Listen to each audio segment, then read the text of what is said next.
नफरत इस कदर फैलाई गई कि लोग स्टेटमेंट दे रहे कि हम भूखे रह लेंगे लेकिन वोट मोदी जी को ही देंगे। और लोग यहाँ पर आते, लोगों को डराया जा रहा है, एक सिस्टमैटिक तरीके से डराया जा रहा है। अंदर घुसने के लिए आधार कार्ड चाहिए, आधार कार्ड भी अब कोई प्रमाण पत्र नहीं है, अब तो पासपोर्ट भी कोई प्रमाण पत्र नहीं है कि हम नागरिक हैं। तो अब हम क्या दिखाकर प्रूफ करें कि हम इस देश के नागरिक हैं और हमें सरकार से दिक्कत है। सैनिक स्कूल को अभी अडानी सैनिक स्कूल हो गया आंध्र प्रदेश में एक, और तमाम आरएसएस और बीजेपी के कुछ लोगों को सैनिक स्कूल बांट दिया गया, बेच दिया गया पब्लिक प्राइवेट एंटिटी के नाम पे। तो ये सारी चीजें हो रही हैं।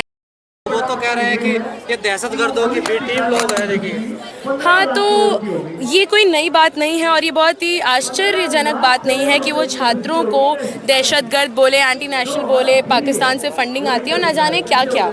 तो ये हमारे लिए बहुत विचित्र बात नहीं है कि जो भी इस सरकार से नितिन गडकरी कह रहे हैं कि जो भी सवाल पूछ रहा है वो एंटी नेशनल है। तो आज़ादी से पहले से लेके अभी तक देश में जो भी तरक्की हुई है, जो भी सुधार आए हैं, वो सवाल पूछने से ही आए हैं। तो एंटी नेशनल वो होंगे जो सवाल नहीं पूछते हैं, जो स्टेटस को मंजूरी देते हैं। एंटी नेशनल वो हैं जो इतने छात्रों की यहाँ पे जो पोस्टर में चेहरे लगे हैं, ये हमारी नेक्स्ट जनरेशन थी जो हमारे देश को आगे बढ़ाती, आगे बनाती, उनकी ये सांस्थानिक हत्या किए जा रहे हैं। लगातार देश भर में ये ऐसी सरकार है, इस सरकार को नागरिकों से नफरत है। ये सरकार नागरिक विरोधी से लेकर इस देश की आबो हवा से भी नफरत करती है। मीडिया कह रही है कि मोदी जी ने 45 मिनट एयरपोर्ट पे इंतजार किया बच्चों के लिए। देखिए, एक शेर है, बहुत ढंग से तो नहीं पढ़ पाऊंगी, लेकिन ऐसा कुछ है ना कि तू इधर उधर की ना बात कर, ये बता कारवां क्यों लूटा, समथिंग लाइक दिस। तो वो 45 घंटे चाहे 2 घंटे वेट करें, 45 मिनट या जितना भी minute, we don't care about that. What we care about is accountability, जो कि ये ढीठ सरकार, ये बेशर्म सरकार लेने को तैयार नहीं है। और इसका पूरा जो अंदर का बात है वो सब स्टूडेंट्स को पता चल गया है। बेसिकली शिक्षा को पूरी तरीके से बेचने का सवाल है। शिक्षा को बेचा जा रहा है। एनटीए को लाया ही इसीलिए गया था कि पूरी जो धांधली हो वो एक संगठित तरीके से, सेंट्रलाइज तरीके से हो, और वो सेंट्रलाइज करने के लिए एनटीए को 10 साल पहले लाया गया था। उसके बाद लगातार पेपर लीक होते जा रहे हैं और ये एक नॉर्म बन गया है। और सिर्फ इतना ही नहीं, आप देखिए कि सालों साल से ये बार बार टैक्स पेयर का पैसा बोलते हैं, टैक्स पेयर का पैसा, टैक्स पेयर का पैसा। टैक्स पेयर्स के पैसे पे इस देश के तमाम संस्थान बने थे। सालों साल, दशकों से लोगों ने अपना पूरा ताकत लगा के सींचा था, यूनिवर्सिटियों को सींचा था, और भी जो भी एजुकेशनल इंस्टीट्यूट से लेके हेल्थ इंस्टीट्यूट कोई भी हो, वो टैक्स पेयर के पैसे से बने थे, जिसको ये धाराशाही कर रहे हैं, जिसको ये ख़त्म कर रहे हैं। आप देखिए कि विकसित भारत शिक्षण अधिष्ठान नाम का भी एक बिल लाने की बात करें, जिसके खिलाफ ऑलरेडी जेएनयू, एसयू से लेकर तमाम जो प्रोफेसर्स के, टीचर्स के एसोसिएशन है, वो पिछले सत्र से, पार्लियामेंट के पिछले सत्र से ही उसके खिलाफ एक विरोध और एक आंदोलन चला रहे हैं। वो भी जब संस्थान आएगा तो उसमें जो यूनिवर्सिटीज़ है, जो पब्लिक यूनिवर्सिटीज़ हैं, उसको फंडिंग नहीं मिलेगी। उनको खुद को बेचना होगा, शिक्षा को बेचना होगा। और यूजीसी, एआईसीटीई, एनटीसीई जैसे जो स्पेशलाइज्ड बॉडीज़ हैं, जो टीचर्स की शिक्षा, ट्रेनिंग को लेकर या इंजीनियरिंग को लेकर या सोशल साइंसेस को लेकर स्पेशलाइजेशन रखते हैं, उनकी फंडिंग को लेकर, उसको ख़त्म करके वीबीएससी जैसे एक सेंट्रलाइज्ड बॉडी लाएंगे, जिसमें फिर धांधली करना एक के हाथ में हो जाएगा। पैसा आपको इधर उधर नहीं देना पड़ेगा, एक बॉडी एक कंट्रोल में रहेगा। पिछले 7 दिन में कई बार यहाँ पर हमला भी हो चुका है। क्या क्या डराने की कोशिश की जा रही है आप लोग? बेशक, ये तो पहले 6 तारीख से पहले से ऐसा हो रहा है कि पुलिस बार बार तमाम हमारे साथियों को फ़ोन कर करके कि आप जा रहे हैं क्या, आप क्यों जा रहे हैं, आपका प्लान क्या है, ये सब सवाल पूछ के डराने धमकाने का ही काम होता है। नागरिकों को भी डराने, ये सब चीज़ें इसलिए की जाती हैं ताकि लोग ये बोले, माँ बाप अपने बच्चों को ये बोले कि अरे मत जाओ, कुछ हो जाएगा तुमको वहाँ पे। और ये बिल्कुल सच बात है। कई यहाँ पे स्टूडेंट्स आपको ऐसे मिलेंगे जो घर पे झगड़ा करके आए हैं, क्योंकि पिछले 1 दशक से सारे परिवारों में, माँ बाप में ये डर है। भले उनको पता है कि जो 2 लोग बैठे हैं वहाँ पे वो कुछ भी कर सकते हैं, वो आपकी हत्या कर सकते हैं, वो किसी भी प्रकार की हिंसा करवा सकते हैं।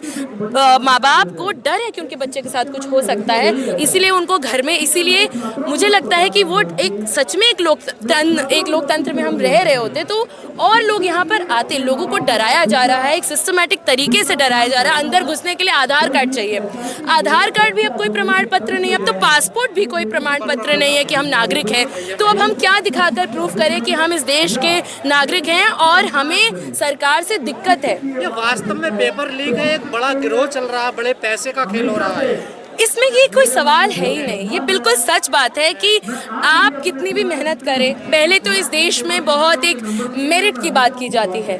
अब देखिए मेरिट क्या है, अगर आपके पास बहुत सारा पैसा है पेपर खरीदने के लिए तो आप मेरिट खरीद लीजिए। इस देश में हमेशा से मेरिट खरीदा गया है या आपको पुश्तैनी रूप से मिला है। किसी को अधिकार नहीं है इस देश में कि पढ़ लिख कर वो अपने पैर पे खड़ा हो पाए, क्योंकि यहाँ पे पूरा सिस्टम खड़ा है आपके पैर पे लाठी चलाने के लिए, आपको नीचे झुकाने के लिए। आपका परिचय बताओ।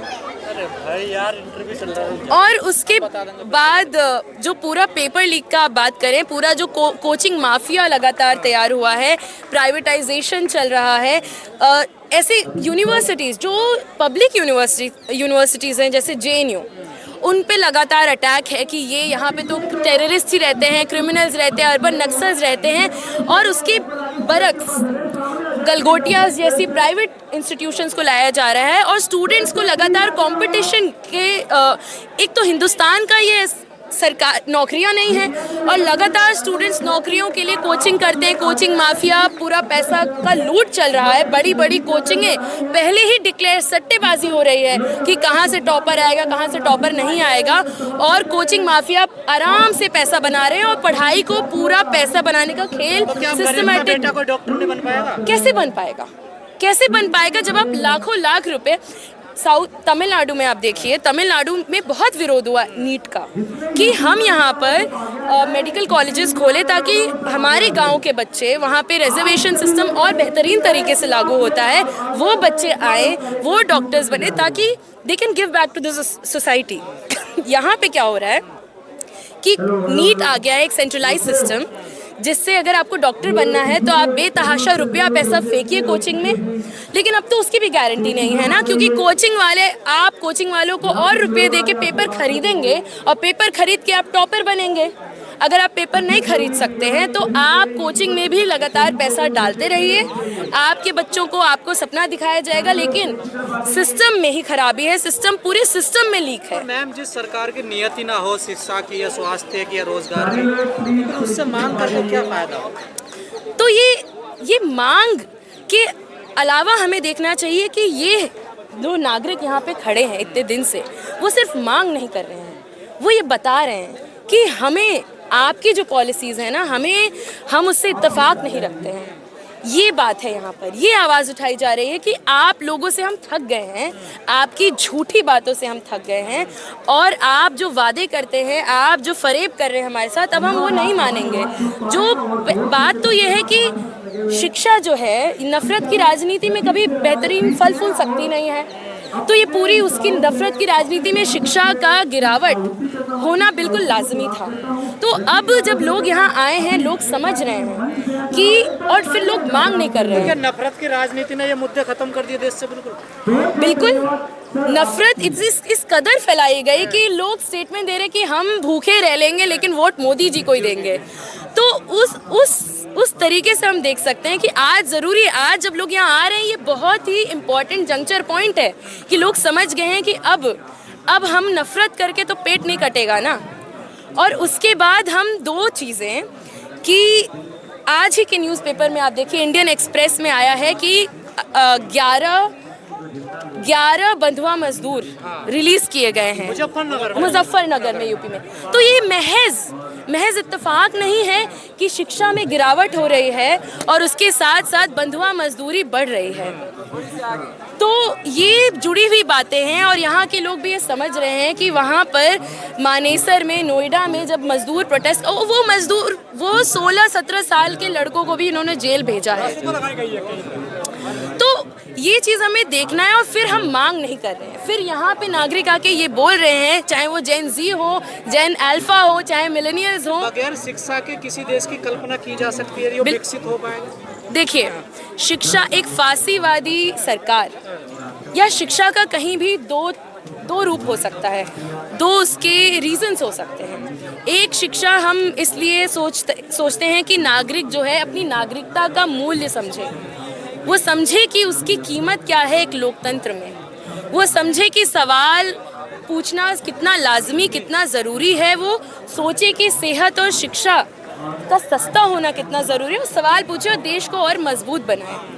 और उसके बरक्स जो एक फासीवादी सरकार जब बात करती है शिक्षा की, तो वो पूरे के पूरे तरीके से प्रोपेगेंडा की उस तरीके से बात होती है कि किस तरीके से इतिहास को बदला जा रहा है, किस तरीके से शिक्षा को एक इंडस्ट्री, एक फैक्ट्री बनाई जा रही है पैसा बनाने के लिए।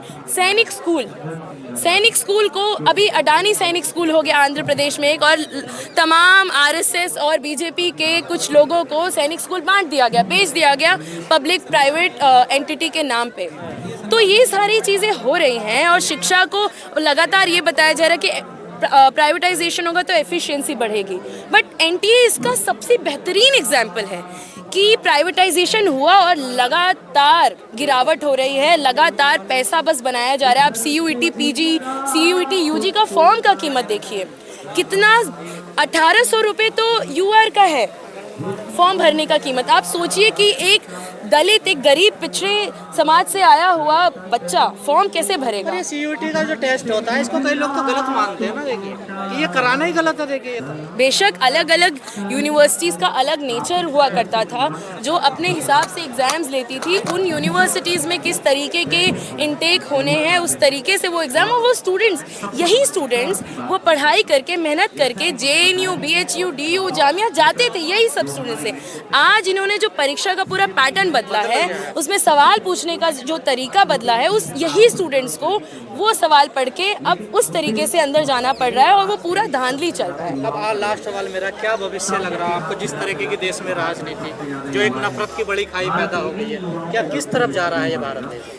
देखिए, लोगों पे ही डिपेंड करता है कि हम किस तरफ जाएं, और लोग लगातार इस देश में, चाहे आप CG माली में देखिए, चाहे आप लद्दाख में देखिए कि वादा खिलाफी के खिलाफ की सरकार ने वादे किए, वहाँ पे अब दारू के ठेके खोले जा रहे हैं, वहाँ पे इलेक्ट्रिसिटी पावर जो है प्राइवेटाइज किया जाए, उसके खिलाफ लद्दाख में लोग उतरे सड़क पे। आप अंडमान में जाके देखिए, वहाँ पे प्रोटेस्ट चल रहा है। तो लोग जिंदा रख रहे हैं लोकतंत्र को, और लोगों के ही कंधे पे ये देश चला आया है और आगे भी चलता रहेगा।